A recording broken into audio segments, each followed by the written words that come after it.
Hello again, friends, and you are our friends, and welcome back to another edition of Jim Cornette's Drive-Thru right here, wherever it is that you have pulled up to on this bright and sunny Monday morning. I don't know how much drive-thru you Where the fuck are you at? Well, I mean, I was about to say, I don't know how much drive-thru these people are going to need. I figure everyone's recovering from Thanksgiving and these gigantic meals and... I forgot. We're taping this ahead of time so we can actually have a few gigantic meals on Thanksgiving weekend, and it ain't fucking bright and it ain't fucking sunny. Well, it may be on the Monday morning this drops. I'm being... Well, I guess we could hope, we could look forward to that, but right now it's fucking cold and dreary and rainy. They're going to have 50-mile-an-hour winds here tonight in Louisville and thunderstorms and fucking torrential rain. And it's cold everywhere, bone-chillingly cold, where you can feel it in your bones, like you're sleeping out in the Great Plains. Do you have a favorite? I wish you wouldn't start with this goddamn sunny, optimistic weather forecast and get everybody all goddamn wound up. That's fine. Doom and gloom today on the Drive-Thru. Yeah. Jim, what's your favorite part of Thanksgiving in terms of the food? In terms of the food, eating it, probably. A favorite portion? No, I actually, the Thanksgiving tradition here, and now we're just going completely extemporaneously off topic and pulling this out of our ass. But my mother's broccoli and cheese casserole, the cheesy goodness with the broccoli and the crumbs and baked on top and its crunchy goodness. And that's kind of a Thanksgiving tradition. I'll just take a big spoon to that. But obviously, whether it be turkey and gravy and stuffing, or whether you go for the ham, or sometimes you have both. Sometimes even a meatloaf figures in there. Just lots of meat and gravy and bread and potatoes. You gonna watch the parade? I don't watch parades. The balloons, all those nice big balloons going down Fifth Avenue? I could give 15 fucks whether weather balloons, fucking hot air balloons, got any kind of balloons go down any avenue in New York. I'm not watching a fucking parade on I didn't even like parades when I was a kid. Not to watch them on fucking television. It's fucking slow and monotonous. And then all the newscasters introduce all the celebrities by incorrect names and in incorrect order. And it's a goddamn botch of a shit show of a local television production. And even on a network basis, I wouldn't equate the production of any network parade that I've ever seen with the Super Bowl or goddamn, a high level fucking UFC pay-per-view production or something. It's goddamn just dreary. And now if they had a fucking float, now that I think about it, if they had a fucking float going down the middle of fucking Fifth Avenue in Manhattan with a wrestling ring on it and guys having a goddamn knockdown, drag out fucking tag team match, maybe that might help. How many matches have there been on wheels in wrestling history? Oh, God, they had that one with Dustin and Darso that got everybody fired in WCW. When That's right. They did what they told them to do, and then they fired them afterwards. God damn it. Did WWF do something like that in the modern era? Well, I mean, they had Piper and Dustin race to the arena, but that wasn't really a match fight on wheels. Yes. Yeah. It's not easy to do, and plus then the crowd to keep up with it has to fucking break a lot of fucking traffic laws. So, it's hard to do something like that. And I think they found out after the first time they did it why they never fucking did it. And didn't do it again. Were you still introduce the rest of the fucking program now that you've ruined my fucking mood? We answer your questions and ruin Jim Cornette's mood each and every week. Of course, your questions are sent in a number of ways to either CornyDriveThru@gmail.com or on Twitter using the hashtag CornyDriveThru. If you want to tweet us a long question, probably better to email it than to send several tweets in a row asking your question. It becomes a pain in the ass. Yeah. To look at it that way. I'm turning into you. Now I'm yelling at everyone. Well, when you mentor under or protege under someone for some period of time, and I've taken you under my wing and set you under the learning tree, young last. Instead of Fat Darso, you become young last. Sit under the learning tree, young last. He called him Fat Darso? Come here, because he was always, because Barry was, no, here's the thing. Barry, he was young then, he'd just gotten into business, and he's a huge guy, and he was strong as a bull, but he didn't have a defined physique. He was quite plump. He was stock. He was a power lifter type of guy. And he was a bit fleshy for Ernie Ladd's taste, and Ernie was like the football coach. He wasn't goddamn, tormenting him or insisting he starve himself, but he was working himself or working to get Darso to work himself in better shape. So he called it Fat Darso. Come here, Fat Darso.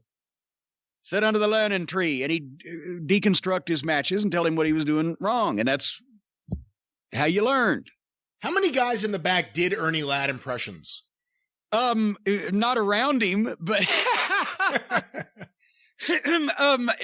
almost everybody that's telling an Ernie Ladd story that actually heard it from Ernie Ladd will slip into some of that, because it just sounds more right that way. Because the promo was not far from the way he would talk to guys. Like, come here, Fat Darso, sit under the learning tree, or Bundy, you big fat piece of shit. When you go out there, and let me tell you something, Mr. TV announcer. It had the same command of your attention. Plus, he was a fucking giant, and 6'9" and 325 pounds, and covered the ground he walks on. He wears a size 18 Triple E shoe, and I cover the ground I walks on. But and he would sit there and he would analyze and critique and give you the fucking wisdom, whether he was the booker or not, because it was Ernie Ladd. Why would you not be listening to him? What did you see in terms of the relationship with him and Watts? Like, from an outsider's perspective, what was the relationship like? Well, I was only there the one TV taping when Ernie was still the booker.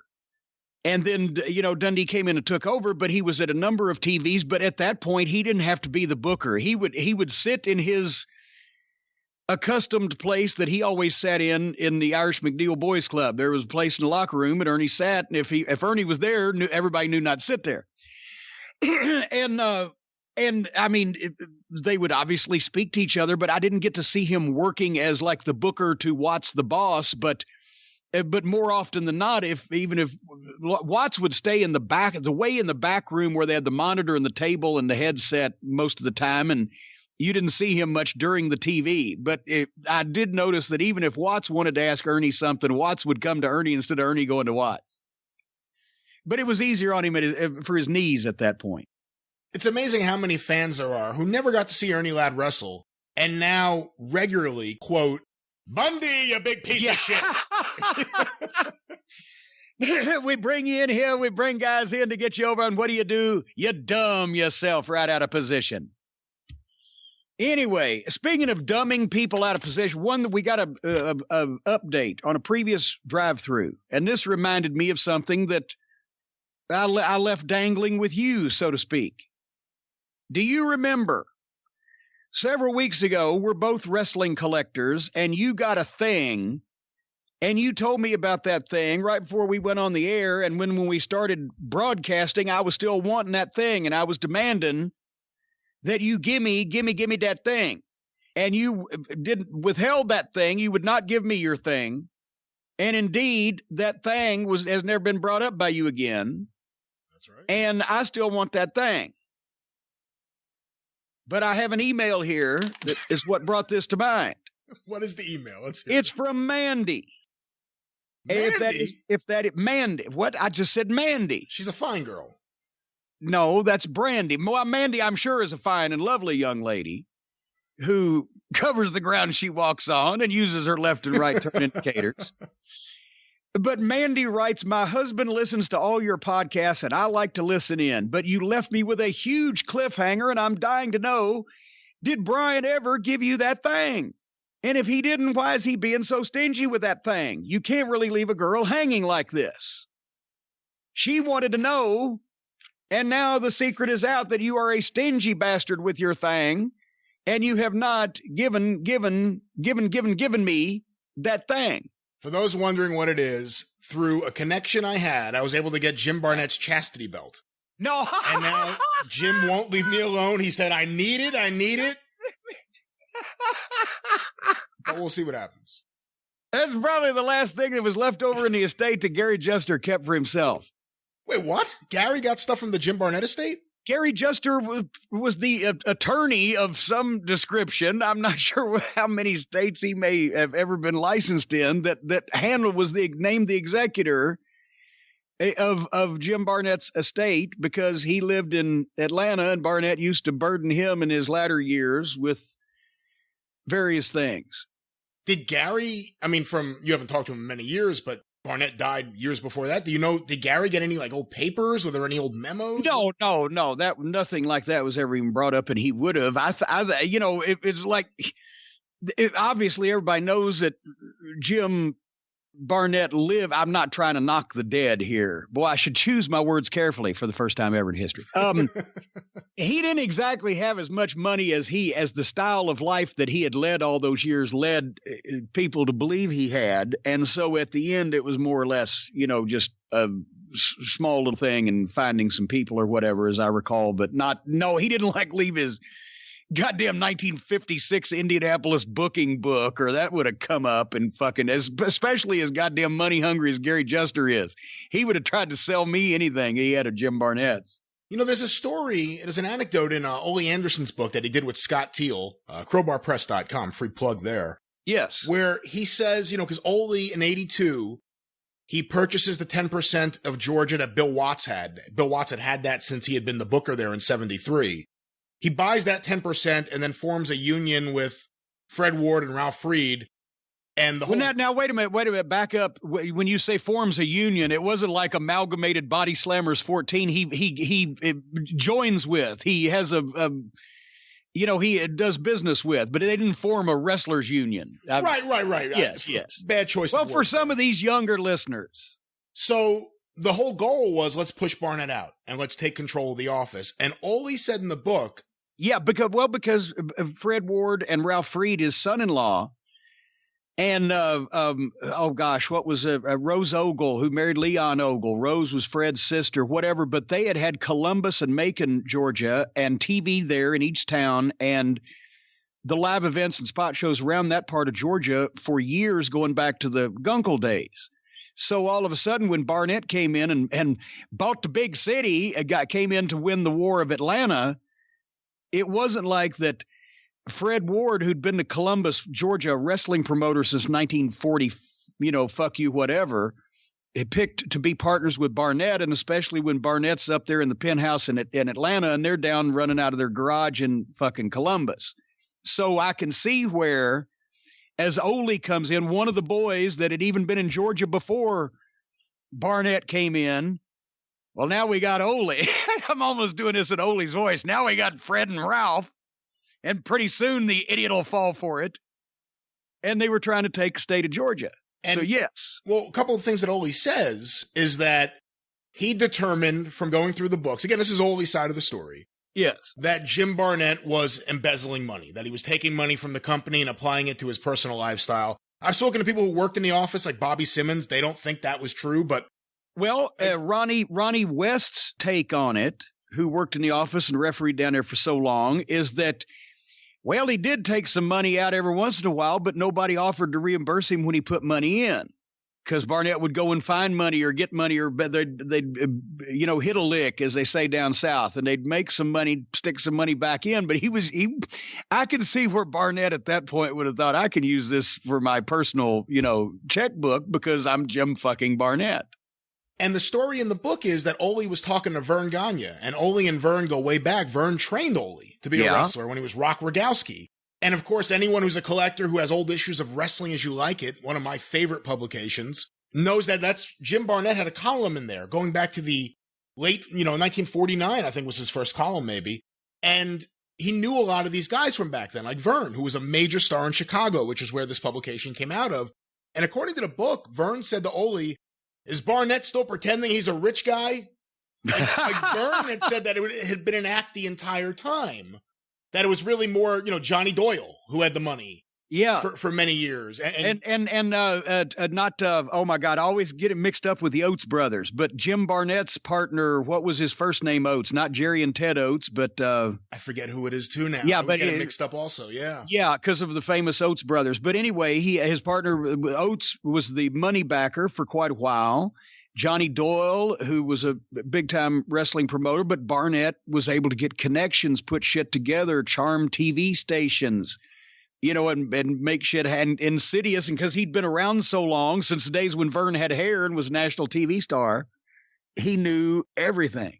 But you hear from a lot of guys that say, oh, yeah, Barnett, he had all the money. He was in the penthouse. And then, you read this and it's like Ole says, oh, yeah, Vern said, oh, yeah, it's been an act for years. He never had money. It's always been an act.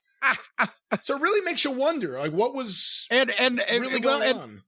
And think about that. But at the same time, think about what Barnett, when he was a dashing young man and his, God, which was his friend that he had in Lexington. But anyway, Rock Hudson. Well, no, not that. That's why but I think it was the Oates guy was his friend in Lexington. They worked out of the Indianapolis territory. That was the base, which that at the time in the 50s was Indianapolis, Detroit, even Chicago back at that time, down to Louisville, etc. It was a huge territory. But even though that was the seat of it was Indianapolis, Barnett and his partner lived in Lexington, Kentucky, because it was a not too far drive away, but there was the University of Kentucky, and there's the football team, and they wrote the book about it, The Thin 30. I forget the fucking author's name, but if you look it up, The Thin 30 is a book on the 1962-63 University of Kentucky football team. And the coach was so draconian and such a slave driver. That's why they called him the Thin 30, because he ran most of the players off the fucking team with the practices and beat the other ones down physically. And to make extra money, they were attending the parties and becoming party favors for Jim Barnett and, goddamn, what was his name? The first name, Oates, anyway. Who at the time lived and had a penthouse in one of the buildings in downtown Lexington, which imagine back then, I think it was 50,000 people in a town. But they're driving down Main Street in a huge late model fucking convertible Cadillac in these suits. They were still fairly young guys. They've got all this money that they're spreading around. And so they're paying the fucking football players to come to their penthouse parties and perform deeds of various descriptions. And when Rock Hudson filmed the movie Raintree County with Elizabeth Taylor, I think it was, they filmed in one of the rural counties down south of Lexington. And that's where he met fucking Jim Barnett. And because Rock Hudson, even then in Los Angeles, besides the fact he's a worldwide fucking movie star, obviously, but there's no internet, there's no fucking Twitter back in the good old days. So he can't fuck around in Los Angeles, but he can come out to fucking Lexington and go to these fucking penthouse parties with the UK football players. Hence why Rock Hudson was spending a lot of time in Lexington in the early 60s. But when publicity got out about the football player situation, etc., even though nobody was underage, it was fucking college, for heaven's sake. But that's one of the reasons why Barnett decided he had met this sponsor, had the opening. There was some talk going around town in Lexington, and he moved to Australia and opened up the world's biggest wrestling promotion at the time. And that's when he sold Detroit to the Sheik, and Bruiser and Snyder were already running opposition.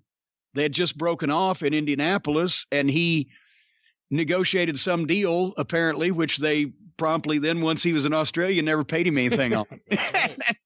And there you go.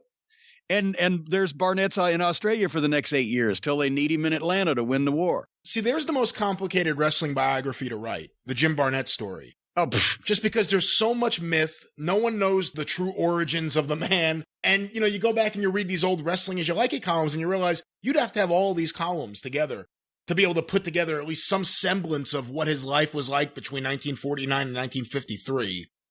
And then it's just large gaps where we don't know the true story. And, there's so many different stories about him. And the thing about this, if it hadn't been for him, he's the one, when he was in Indianapolis, he was making so much money that he didn't need to or want to expand to the West Coast. But he got in contact with found the sponsor some kind of way that would put wrestling on in San Francisco on television for the first time. And because the old time promoter, Joe Mankiewicz, right? Yeah. He didn't want television. He was still from the 30s and it's like, I'll just run my business. So Roy Shire was one of Barnett's top heels, along with Ray Stevens, the Shire brothers, Roy and Ray. And so he knew that Roy Shire would be a good booker. So he sent him out to San Francisco and set him up with the sponsor. And he got television and because you couldn't wrestle and be a promoter at the same time in California in those days, the Athletic Commission. Roy Shire retired, opened up the office, probably sent Barnett a piece of it or points or whatever. And he brought Ray Stevens out as his top heel, and San Francisco became the biggest wrestling market in North America for 2 years at that point. Was Stevens supposed to be a partner in the office? Stevens was from his own lips. The deal was that, Ray, his brother was talking to him, his brother Roy, right? Ray, you can't wrestle and be a promoter, so you be and it's not like he wasn't paying him. Ray told me, and I mean, there's wrestlers' exaggeration, but this is believable because of the fucking situation. He said he was making $150,000 a year in 1963, living in San Francisco on the beach with a car, a boat, and a motorcycle. And wrestling 4 or 5 times a week because it wasn't even a giant territory. But because he was so important to San Francisco, he's the biggest box office attraction of that year or whatever. Anyway, but he said yes. He said that was the whole deal, is that he'd be figured in at some point at the end or whatever. And it was one of those wouldn't you know who won the pony deals that it didn't happen. Sort of, it eventually happened with Lawler, but it happened 6 years after Jarrett said it could, both because Jarrett never offered and Lawler never asked. That story is always funny to me. The idea that Lawler thought he was going to be the partner and it never happened. And Jerry said, well, I just forgot. Yeah. You were supposed to be my partner. But anyway, yes, Barnett, going back to, yes, Ray Stevens told me that specifically, that was the whole thing. Barnett was so powerful and had so many contacts in and around wrestling or people that could help wrestling that he could just make you a fucking millionaire by just setting you up with something that he didn't have time for. I mean, he was there at the beginning of TV, and he was one of the first guys, if not the first guy, to figure out how to leverage that TV into building those relationships. Fred Kohler didn't successfully do it. After a while, that ran out. It was Barnett. He's the one who really arose out of that office and walked away with all the ideas and all the contacts. Yeah, because Fred Kohler, the same guy that was the biggest, most successful wrestling promoter in the world in like 1954, was fucking using Jack Pfeffer's fucking phony guys 8 years later. And, Barnett owns half the fucking Midwest. Well, that's not even what amazes me the most. I got a good collection of these Wrestling Life magazines, which is what Wrestling As You Like It became once it went to monthly. And then it changed different sizes, different formats. And by the time Bob Luce got it, it went insane. Yeah. But you look at the ones from 60, 61, 62, and obviously he has Buddy Rogers, he has Bearcat Wright, he has some big attractions there. But it seems like the territory's still doing great. So, I mean, you talk about 55, 56 to when Jack Pfeffer came in. Yeah, I mean, you could see how over that many years something would happen, but it's just a couple of years before Pfeffer comes in where the territory's still thriving, even though they're not on national TV. Yeah, something happened there. And possibly you can do a podcast about it, and a 64-part in-depth series.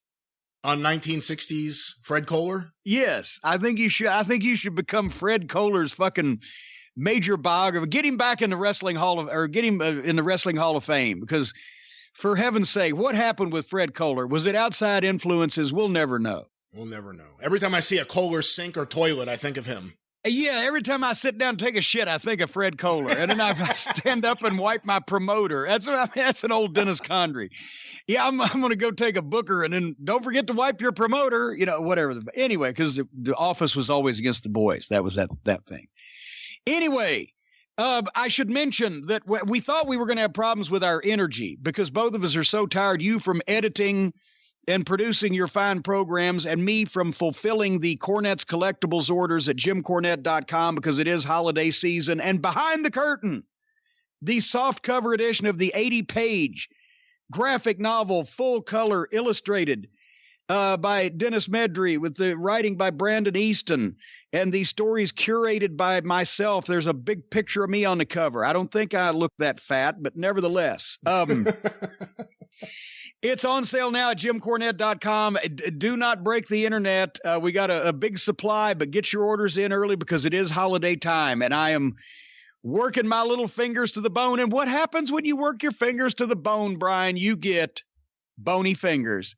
And that's what I've got from filling all these orders, but we're taking them and turning them around as quickly as we can, folks. It's 80 pages of true wrestling stories, my photographs of the Jerry Lawler-Andy Kaufman match, a multiple-page glossary of wrestling terms and their origins and use. It's cool for everybody, and it's a Christmas present for the wrestling fan in the family or in your close social circle, as are the Wrestling Gold DVDs, 10 hours of 70s and 80s wrestling for $9, autographed in a library case. Ought to be put away for that one. The Houston Wrestling Spectacular, 4 hours of 70s and 80s Houston wrestling with Dusty Rhodes, Bruiser Brody, Nick Bockwinkel, Jack Briscoe, etc. The Cult of Cornette membership certificates, only $10. Autographed again, the autographed pictures, the T-shirts, burger towels, etc. Get it in early for Christmas, folks, so I don't have to come down your chimney on Christmas Eve. And we are shipping as swiftly as shit can be shipped swiftly.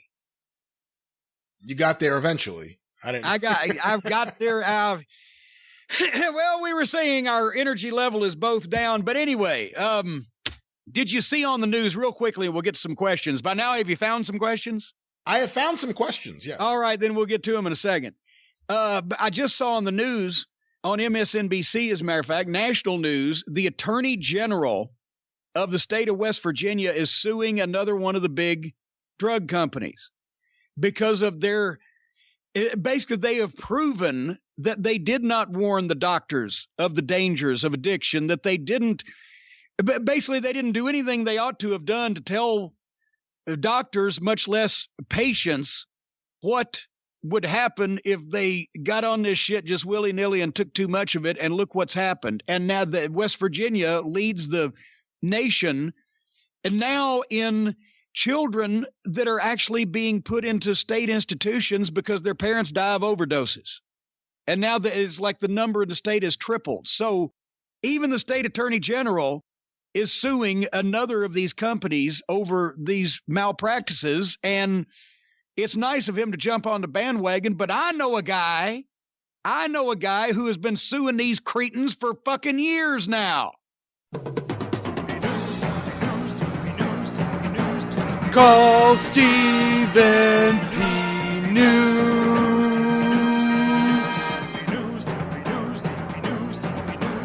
If you need to sue.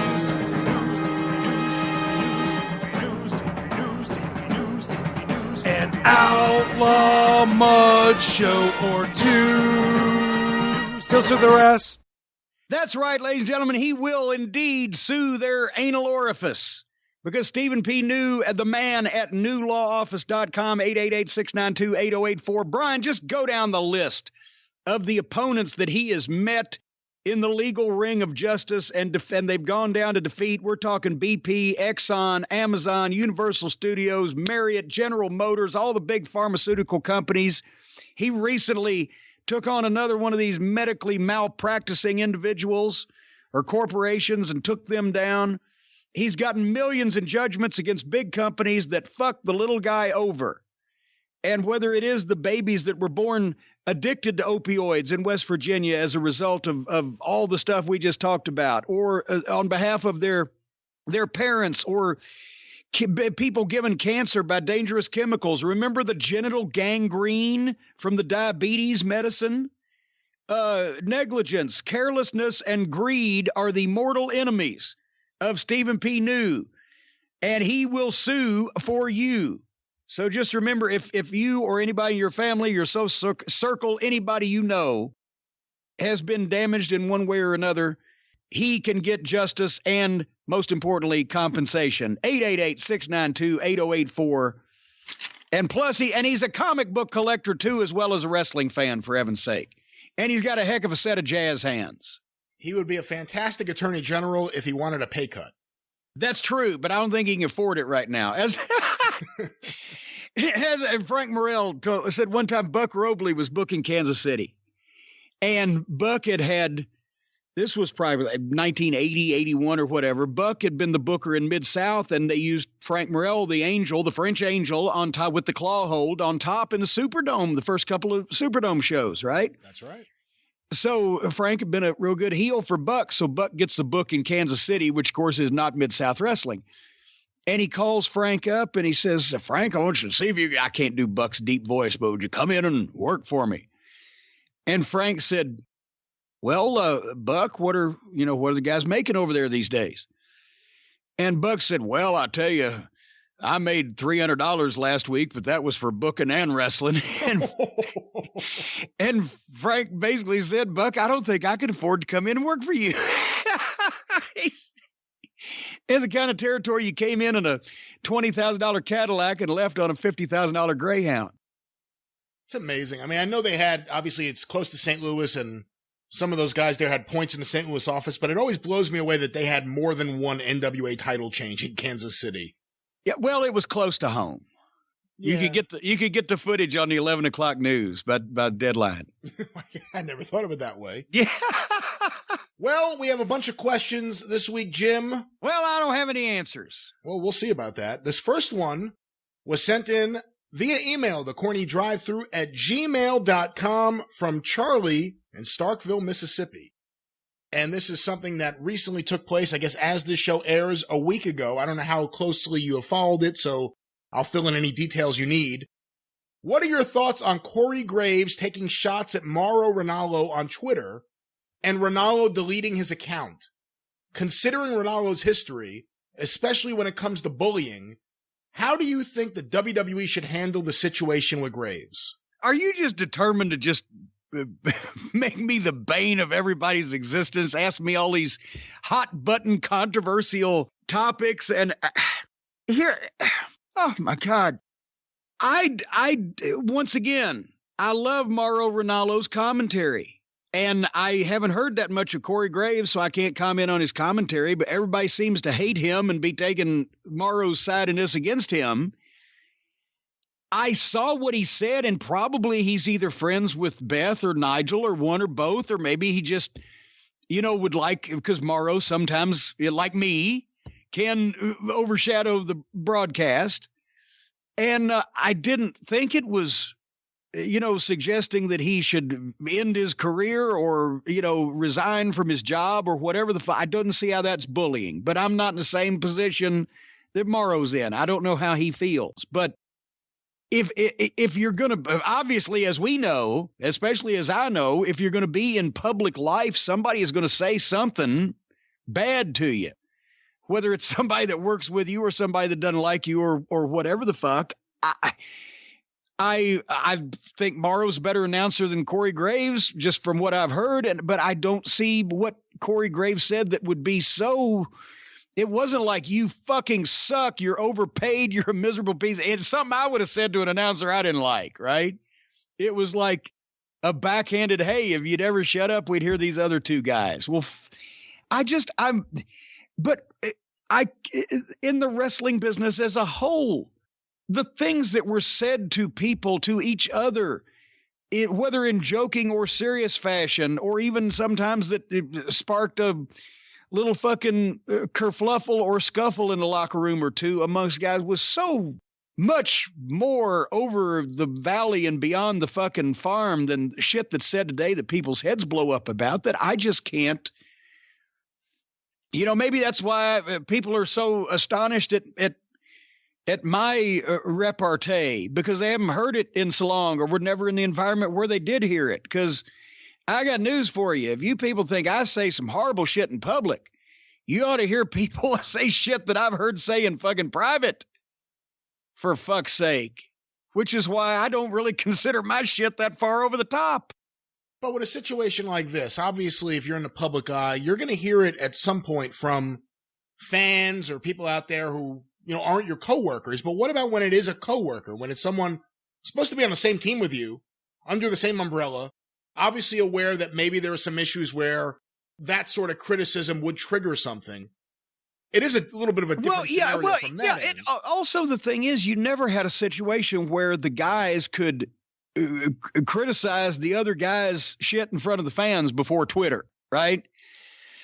Or at least before podcasters, social media, internet age, whatever. Can you imagine Tully Blanchard on Twitter in 1988? Oh my! Well, no, because it would have entailed smartening people up to the business. Except, and they wouldn't have had to because he would. Oh yeah, he would have goddamn. The baby faces would have probably legitimately lined up if Tully could have worked his gimmick on Twitter. his 88 gimmick on Twitter in 2019, the baby faces would either be lining up to fucking hire a hitman for him or would all be lining up on the cliff to jump off of it. Because he would have belittled them to the point of just fucking anyway. But once again, I would have, if I was Mauro, and I'm sure we're both happy that that's not the case from either side, fucking zip him back. If you ever need any hints on your show, pal, come to me and I'll give you some tips. I don't know what the fuck. I'm not Mauro, but once again, it was not nearly the most offensive, worst insult I've ever seen. And probably the thing is for Mauro to go to fucking, I don't know who the booker is anymore, but if you go fucking Helmsley, I don't know. He works for Triple H. He works specifically for NXT and Triple H. Okay, but see, that's the thing is like this guy works for this guy and this guy works for that guy. At least we could always go if in those days, if you had a problem in the locker room with somebody in the company, which is basically in the locker room or an announcer, you either went to the booker, the only one, or like a Dusty Rhodes or the boss, the only one, like a Jim Crockett or a fucking Watts or whatever. And probably the burden should be on whoever's running this fucking thing to tell Corey Graves, hey, don't criticize the same fucking team. If you want to knock other people, whatever their policy is. But he was being a smart ass to do it in public instead of, unless we don't know this, and this has been a thing that Corey Graves has been doing every week, going to Mauro Ranallo. Would you let these guys talk? Is it a bone of contention that they've been speaking about? And this wasn't just an isolated comment. And he's been expressing his opinion, and Mauro's obviously not been listening to it, and maybe that's why he made I don't fucking know.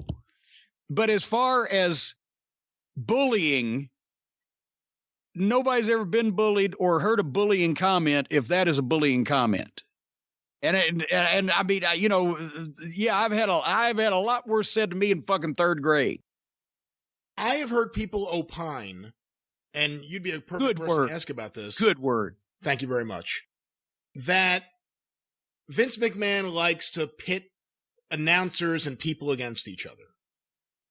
Do you think there's any chance, based on your knowledge, and you haven't been around there, on a day-to-day basis in many, many years, as we just discussed on the Drive-Thru, but do you think there's a chance that this could be a little bit of that, I was about to say The Office, but Vince?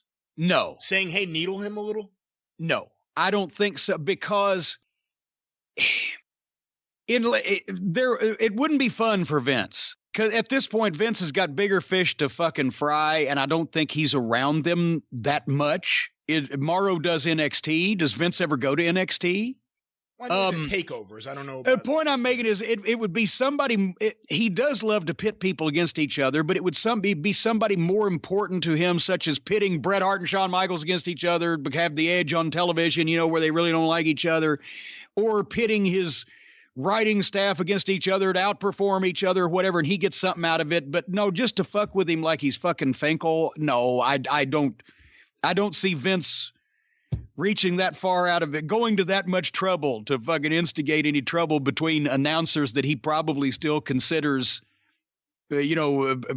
brash rookies, in the whole scheme of things. Coming out of this, there were a few Twitter exchanges between Corey Graves and Dave Meltzer, Corey Graves and Brian Alvarez, Corey Graves and Frank Shamrock, who's the manager of Mauro Ranallo, And that just tickled me when I saw that Frank Shamrock is managing Mauro Ranallo.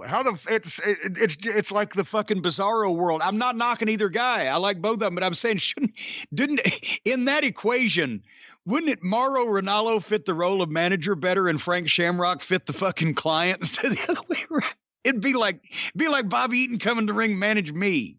You would think so, but my question when it comes to that is, so the Mauro tweet happens, and then you start seeing people fire back at him, and he starts firing back at them, and from my perspective, he didn't look very good in these exchanges. I thought Dave and Brian and Frank owned him on Twitter in these exchanges.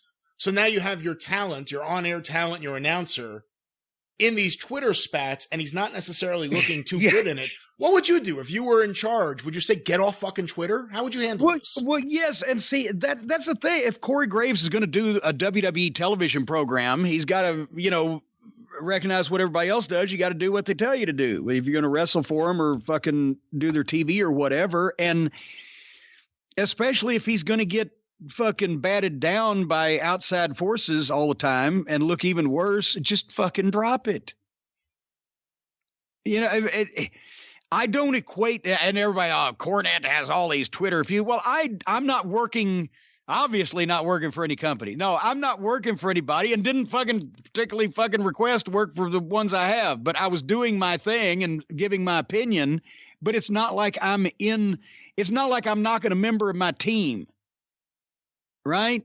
I'm giving my opinion as an independent fucking experienced observer, to use a punny word, about wrestling in general instead of specifically knocking somebody on my team. So yes, I would think the office would say, hey, what's he saying since then with these other guys? Is he trying to, is he just fucking with them or just trying to defend what he fucking said as not being that fucking offensive, which I can understand that point of view. Hold on, let me pull this up real quick. I'll give you the exact quote so I don't get this. Well, goddamn, I'm not sure I really wanted to fucking know this bad, but go ahead if you have to. I'm pulling it up. So I guess the first tweet that started it all was Corey Graves saying, just for the record, guys, I know you wouldn't know it, but there's actually a WWE Hall of Famer and a former Ring of Honor champion on commentary. I'd imagine they have a lot to offer. Hashtag NXT TakeOver War Games. And he received a ton of criticism for that because, again, Mauro deleted his account. He wasn't on the Survivor Series the next day, and reportedly he was supposed to be. Dave Meltzer, I don't know if there was anything Dave tweeted about this, but I know Dave had talked about it on his program, and Corey responded to Dave with, it looks like a little wave emoji of a hand, and I don't know how I feel about grown men using emojis. How does this happen? Where do they come from? How do you get an emoji on there anyway? The tweet says, Dave Meltzer, you uninformed, false narrative pushing liar. What? Well, goddamn, just cut straight to the fucking point. My phone works. You're a quote, there's quotes here. You're a quote journalist, right? You can find my number. And Dave responded, now that we're on day 3 of this, you could at least apologize to Mauro, show a slight bit of remorse, take down the tweet, all of the above. When you mess someone up on your own team, don't think only about yourself first, second, and last. And Frank Shamrock replied, apparently Corey Graves a few days earlier had tweeted out an image that Ice-T, the rapper and now actor, had tweeted out that says social media has made too many of you comfortable with disrespecting people and not getting punched in the mouth for it. So Frank Shamrock took that and replied to Corey Graves with it. And then he sent Corey Graves what Corey Graves had sent out a few days beforehand. That's right. And Corey responded, Frank, did you approve this tweet with Meltzer? Instead of calling me or actually coming to TV to discuss things like grown men? To which Frank replied, your tweet, buddy, not mine. Call me anytime or stop by. Happy to chat. I'm in LA. He shouldn't knock a member of the same company, the same team, as they said. You can't call that bullying because that was a goddamn smart-ass remark. I don't know what position Mauro's in. He's had issues, and maybe that magnifies things. And then he should, I don't think he should run and delete his account off of social media because nobody's going to take Corey Graves' side against his. I think he ought to sit there and watch all the people blister Corey Graves. But it's just, is this the most, on anybody's side, is this the most important shit going on these days? What the fuck? I see constantly people's heads now exploding every time that somebody is an asshole. And are we just now finding out that the majority of people are assholes? And the whole thing, the reason why that it's gotten worse is because there's more people and they can talk to each other easier. So you can find out how much that everybody pisses you off and what a dick most people are. But this is not fucking shocking goddamn statements or behavior to anybody who's actually been talking or around people for around the last 40 fucking years. I already knew this a long time ago, and this is tame shit. Everybody's a dick. Most people annoy you. Brian Last, can you not say that if you just thought right now, just off the top of your head, can you think of as many people that you enjoy being around as that piss you the fuck off?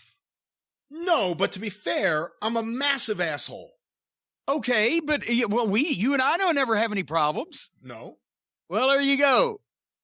All right. But anyway, the point is more people are fucking assholes than not. And that's why that there's more problems, because there's more people. We're all closer to each other. And now we can talk to each other easier. And instead of trying to solve that by doing what I basically do, which is talk to as few people as fucking possible, this social media has us on purpose talking to more people. So naturally, we all hate people worse. And every time somebody says something, you take it, oh, goddamn. But yeah, it's the result of people being fucking dicks. Our next question, Jim, sent in on Twitter using the hashtag CornyDriveThru, is from Elliot Olshansky. You say they should talk about Jungle Boy's background. People already complain that Jim Ross calls him Jungle Boy Jack Perry. Isn't it like saying Undertaker Mark Calloway? I feel like doing mainstream press stories about him being Luke Perry's son is fine and should be encouraged, but shouldn't everyone be committed to his being the character Jungle Boy when he's in the ring? Oh, God. Oh, God. So we are to believe that much like Mowgli in the Jungle Book, this fucking swaddling clothed orphan was in a shipwreck like Tarzan of the Apes and was raised by the jungle fucking beasts or whatever.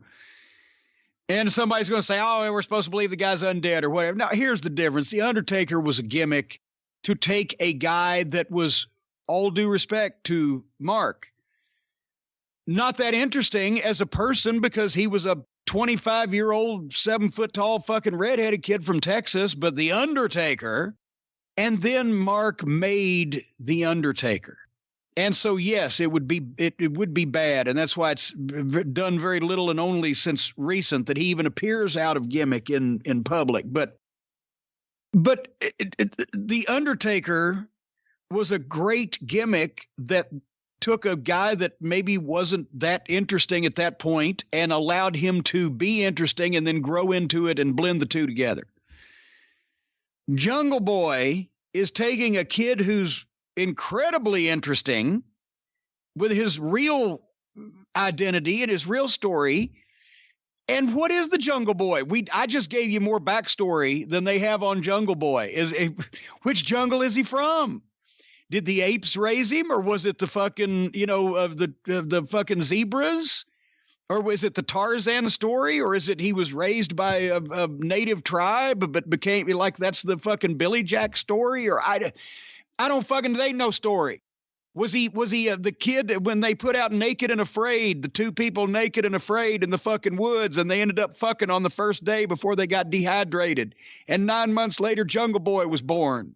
What? Well, what the fuck? So now you've got a guy, here is the son of a legendary actor who has taken a obviously different career path than his father, but his father was supportive of him, I understand. And yes, he's got a gimmick, but he can be Jungle Jack. There was Jungle Jim. Johnny Weissmuller played him in the movies. He could be Jungle Jack. And the point is, you've got a kid that looks great, that is working well, that is a great underdog babyface kid and got a wonderful backstory and was related to a legitimate movie star. And I think you can build some more, a better foundation out of those blocks than you can out of Jungle Boy. Which jungle? We don't know. We have, and once again, they've been on TV for 2 months now. And all we know is about Jungle Boy, whether a gimmick background or a legitimate background, is when JR calls him Jungle Boy Jack Perry. That's all we know. They've had their chance to tell us. Now we're going to make shit up on our own.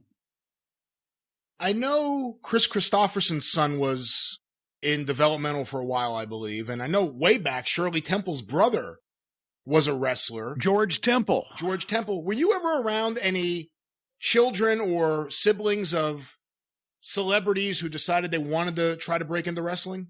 Well, you remember there's a story about Sam Phillips' son. Oh, gosh. Yeah. President of the Sputnik Monroe fan club. Well, yeah, but Knox was, I met Knox. I met Sam Phillips in Memphis at his radio station in 1979. Handsome Jimmy was judging a cowboy hat contest because one of his radio stations, he had a number of them, was a country station. And there I'm getting to hang out and talk to Sam Phillips. And he looked like a fucking, I don't know how old he was, but he looked like a 60-year-old hippie. He had fucking beard and long hair and fluffy sleeves, 70s shirt on. And what a cool guy. And his son, Knox, went to school with Jimmy Hart and was friends and obviously part of the music scene there. And Knox's brother, what was his name? Sam's other son, I think Jerry maybe. But for a while in the late 50s, at least for the spot shows, probably as a hoot, because, of course, Sputnik Monroe is going to let the sons of Sam Phillips hang around him in Memphis, right? And there's a chapter on it in the book on It Came from Memphis. Robert Gordon was the author. Yeah, yes. Great book. Sputnik trained Jerry enough, but when he was 12 years old, to where they put him on a couple of spot shows as the world's most perfectly formed midget wrestler, because now he's a 12-year-old boy, right? No, I'm serious. He's a 12-year-old kid. And usually the midget wrestlers have the short, stubby legs or, whatever. And wrestling fans were used to that. But now what they did was they dressed him up in a bowler hat and they had him stick a cigar in his mouth, and he comes out there and it's obviously a 12-year-old kid. But Sputnik is swearing it's the goddamn world's most perfectly formed midget. And he even took him to some bars and they'd order 2 beers, right? He'd sit the fucking kid up on the bar. No, he's the world's most perfectly formed midget wrestler, and it's fucking Sputnik Monroe, right? So this kid's having a time of his life, and Sputnik's hanging out with the Phillips family in Memphis, and finally they had to they put the kibosh on it. I guess Sam or maybe the kid's mother or whatever, when they got so much heat at one of the spot shows, one of the people almost stabbed the fucking 12-year-old world's most perfectly formed midget wrestler, because he was a heel, and so they had to put an end to that. But no, there was there's precedent for I'm trying to think, certainly over a period of time in the 40s and 50s, that so many of the guys that located in the Los Angeles territory were being asked to do bits in movies, that somehow there was some crossover there at some point. But yeah, that Sputnik Monroe was spent like a year and a half in Memphis, maybe his first run, and it's a fucking book of the stories of the shit that he did. And he was in a newspaper almost every week, it seems like. To go back to Jungle Boy and to also go back to Twitter, did you see the Twitter exchange between Braun Strowman and Luchasaurus this past week? Fortunately, I avoided that one. I have to say, this was pretty funny. So I don't know what caused it. I don't know what's happening on WWE TV because I don't watch it. But Braun Strowman tweeted, "Dinosaur versus dinosaur. I like the sound of that. Hashtag Haas fight." So some fan, it seems, wrote Luchasaurus? And Braun replied, "No, a real big man, not some dork in a dragon mask." Oh my God. Luchasaurus replied, "Wow, I haven't heard the dragon insult since the Middle Ages." He's good. I gotta say, I like Luchasaurus a lot. Yeah, he is. He's pretty good. That line comes up once every 500 years or so. Well, we have another question. This one sent in via email to CornyDriveThru@gmail.com from Peter Forbes. After listening to Broken Skull with The Undertaker, that's, I don't know if you know, this is the Steve Austin interview show on the WWE Network. Okay, yes. Undertaker, he says Ole Anderson and Jim Barnett said, quote, "No one will pay to see you wrestle." Did you think the same thing at the time? Well, at the time in 1989? 1990. Or 1990. Here's at that time they were correct. However, it reminds me of what I said to Barnett in one of the booking meetings one time. He said, "Well, boys, what are we going to do to draw money next month?" And went around the room and he said, "Well, what about you?" I said, "Nothing." I said, "We ain't going to draw any money in May or June or July. But if we start right now, we might be able to draw some money in August." And he said, obviously, that was not the answer he wanted to hear, right? Just when we just got Mark, and the story has been told of, we needed a skyscraper. And Dutch Mantell said, "Hey, I got a kid in Memphis, Master of Pain, 7 feet tall, but he's a good kid." I said, "Okay, I found you a fucking skyscraper." Which one was hurt the first time? I never can remember. He replaced Sid. Yeah. So anyway, but that's the thing. He was a big green kid who'd only been wrestling about a year. And so right immediately then he fit into a spot because how many people are 7 feet tall, but nobody was going to pay to see him wrestle at that particular point. But I could tell, Jim Ross could tell, Kevin Sullivan could tell, obviously Dutch Mantell could tell, you know, he's a good guy. He's big. He's impressive looking. He's obviously young and green. So you try to just teach him how to work and teach him how to fucking think, and something's going to come along. And then because that's the kind of guy that can be a star when he figures out who he is or what the gimmick is or whatever. And son of a gun, it was probably a gimmick nobody particularly counted on, but yeah. So both were right, but to not see that there was tremendous potential in him is crazy. Our next question, Jim, was sent in to CornyDriveThru@gmail.com from Adam in Glasgow, Kentucky. It's not Glasgow. It's Glasgow, Kentucky. Glasgow, Kentucky. Glasgow, Kentucky. Which that's what's different in Scotland, which is I was brought to my attention when I went over there. First, I'd like to mention as an aside, in case Jim isn't aware, the Wigwam Village in Cave City is alive and well. Yes, I've heard that recently. Yeah, where Frank Spaceman Hickey lived. Anyway, on to the question. I know I've heard Jim talk briefly about Sabu's WWE tryout match in 1993, but I don't think I've heard much of his opinion on the man himself. I know Jim isn't much a fan of extreme programs and hardcore matches, which seems to be Sabu's shtick more than anything. What does Jim think of Sabu's work as a whole, and does he have any Sabu stories? As far as Sabu stories, I was never around Sabu really in a wrestling environment, except for like that tryout match. I never worked where he worked and was never around and have seen him most in person out of all of our careers over the last few years at, fan fests or whatever. When I first saw him, I said, wow, because when he was young and uninjured and had not had all those injuries and put his body through all that, he was he could do remarkable things, but he wasn't known yet for wrapping himself up in barbed wire and doing the tables and the whole 9 yards. But he was doing moonsaults and flips and things. But at the same time, he's the Sheik's nephew. And so, he had some wrestling background. It was in his genes. But I think maybe to his detriment, he inherited somewhat of his uncle's, you should only do a job in a certain situation. And the era had long changed where you could get away with that. That might have hurt him sometimes. But yes, it's just that at some point he went so far because he had to keep topping himself. And that's why I talk about the whole, going too far issue, because then the boys feel like they have to keep topping each other. And then they have to do more and more. And I mean, he's obviously done a lot of damage to his body over those years that he admits to and that everybody has talked about.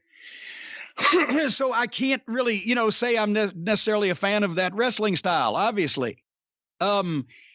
His hardcore matches were different than the death matches today. I think we even talked about this. When you go back and you look at a death match that Terry Funk and Mick Foley had in the 90s. Yes, they went too far with the barbed wire and the blah, blah, blah, but it still was like a wrestling match and a fight with hardcore shit mixed in it. Instead of the go out now and just plan a bunch of fucking shit and throw each other through it matches with obvious cooperation, and we don't care if it's a match or not.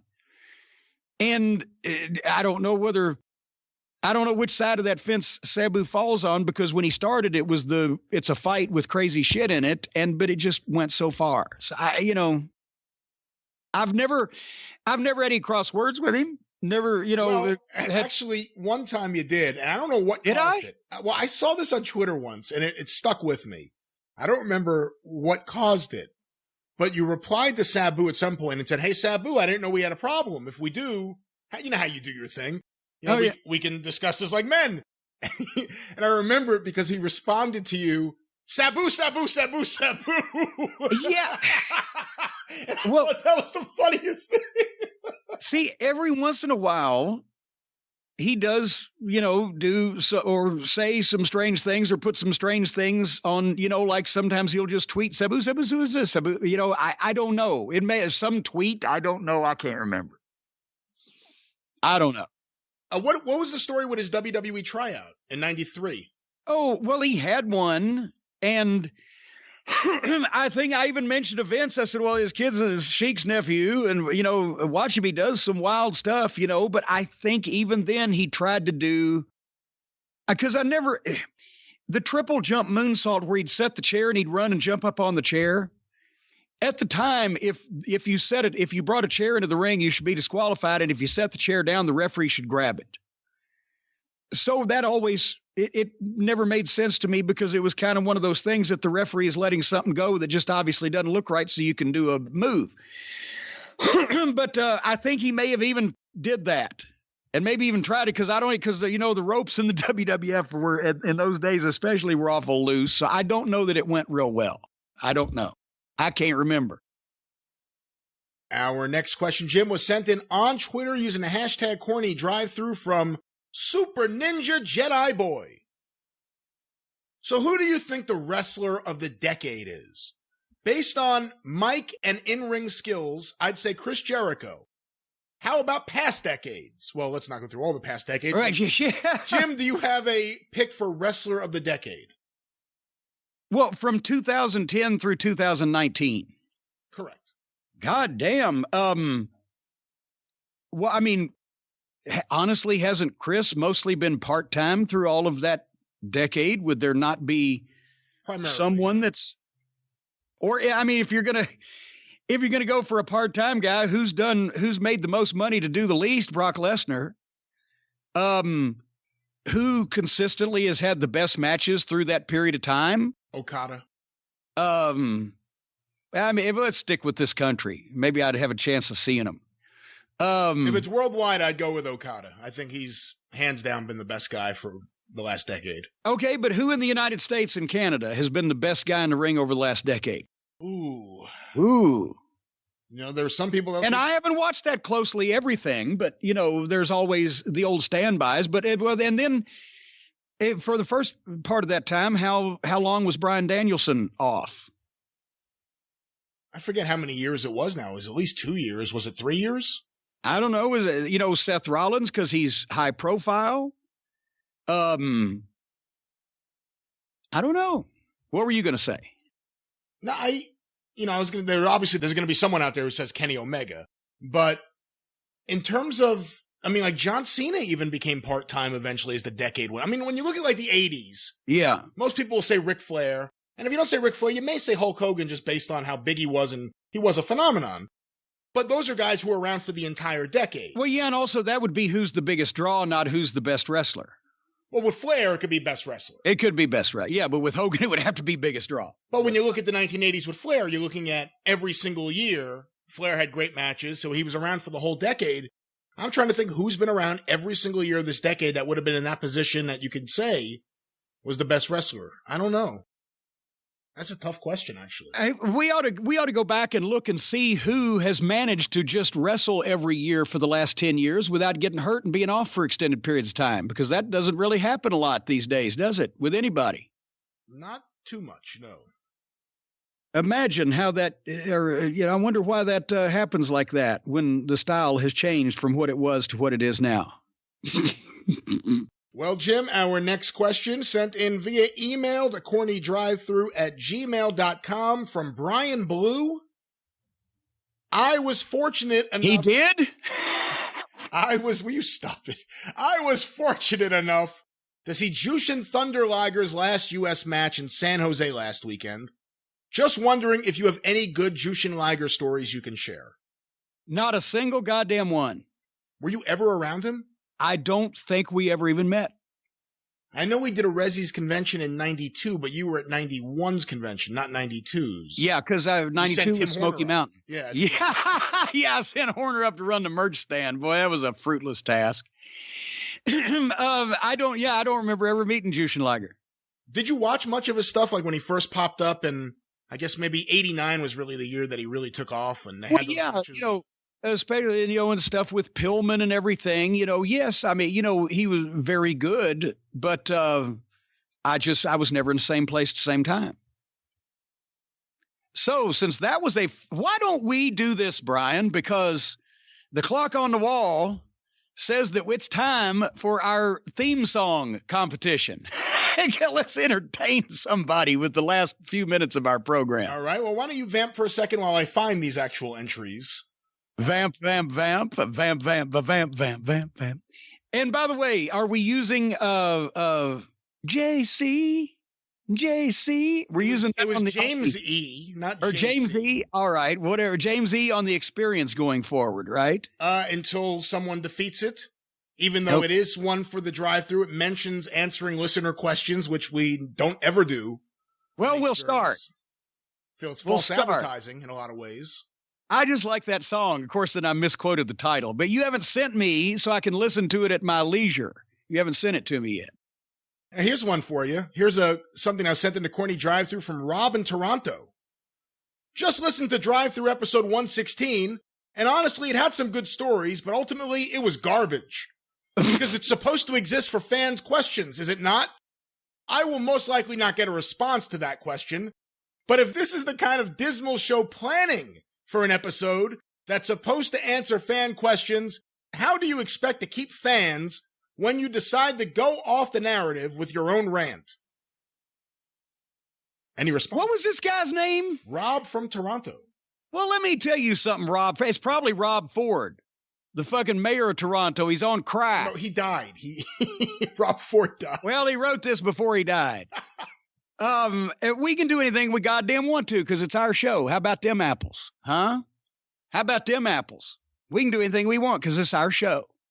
And I'll have you know that we do not do pre-planning for the exact reason that this is a spontaneous, extemporaneous program off the top of our heads as if we were having a conversation with the Cult of Cornette listeners, the faithful out there.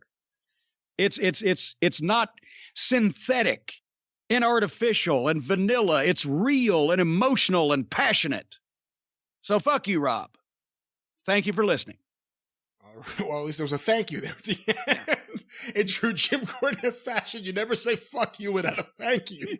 All right, finish this thing up. Corny's got to go take a promoter and wipe my Barnett. Well, before you take a promoter, we want to remind everyone that, of course, you could hear the Jim Cornette Experience when it debuts this Friday, wherever it is that you find your favorite podcast. And for episodes of The Experience and the Drive-Thru, clips of the episodes, as well as omnibus collections, go to tinyurl.com/official Corny YouTube, or just go to YouTube and search for Jim Cornette and see the official Jim Cornette YouTube channel. And don't forget, on the Arcadian Vanguard video channel, the Jim Cornette archive, so go through them today. See if any of your questions have already been asked right here on this show.